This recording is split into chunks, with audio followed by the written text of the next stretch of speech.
Hello everyone, कैसे हो आप लोग। We were discussing about Gupta period और उस पीरियड के दौरान हमने देखा कि कई राजाओं के टाइम पीरियड के दौरान हून्स का आक्रमण हुआ है। तो हून्स के बारे में डिस्कस करते हैं हम।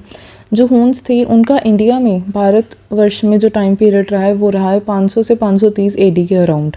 हून्स जो थे प्राइमरीली वो क्या करते थे, वो कैटल और हॉर्सेस को ओन करते थे और उनके हर्ड्स को ही चराते थे, इसीलिए वो पेस्ट्रलिस्ट होते थे। मीन्स प्राइमरीली वो पेस्ट्रलिस्ट थे, मीन्स वो कैटल और हॉर्सेस को चराने का ही काम करते थे और उन्हें एग्रीकल्चर के बारे में कुछ खास नहीं पता था।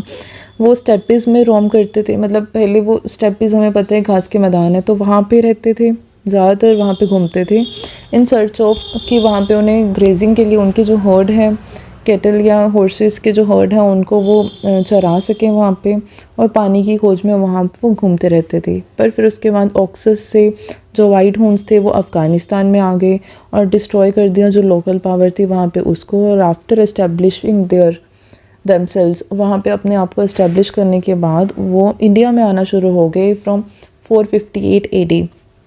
हाउएवर स्कंदगुप्त जो थे उन्होंने नॉर्थ इंडिया में उन पे जो चेकमेट था एक तरह से वो लगा के रखा था, मतलब रोक के रखा हुआ था उन्हें। जब गुप्ता एम्पायर की रेजिस्टेंस कोलैप्स होनी शुरू हुई तो हून्स ने ऑक्यूपाई करना शुरू कर दिया वो पूरा एरिया, सेंट्रल इंडिया का एरिया और मालवा के रीजन उन्होंने ऑक्यूपाई कर लिया इन 500 एडी। बहुत ही पावरफुल हो गए थे और उनके पावरफुल रूलर्स जो रहे हैं, दो इम्पोर्टेंट रहे हैं, वो हैं एक है तोरामन और दूसरा उनके बेटे मिहिरकुल। ये इम्पोर्टेंट हून रूलर रहे हैं।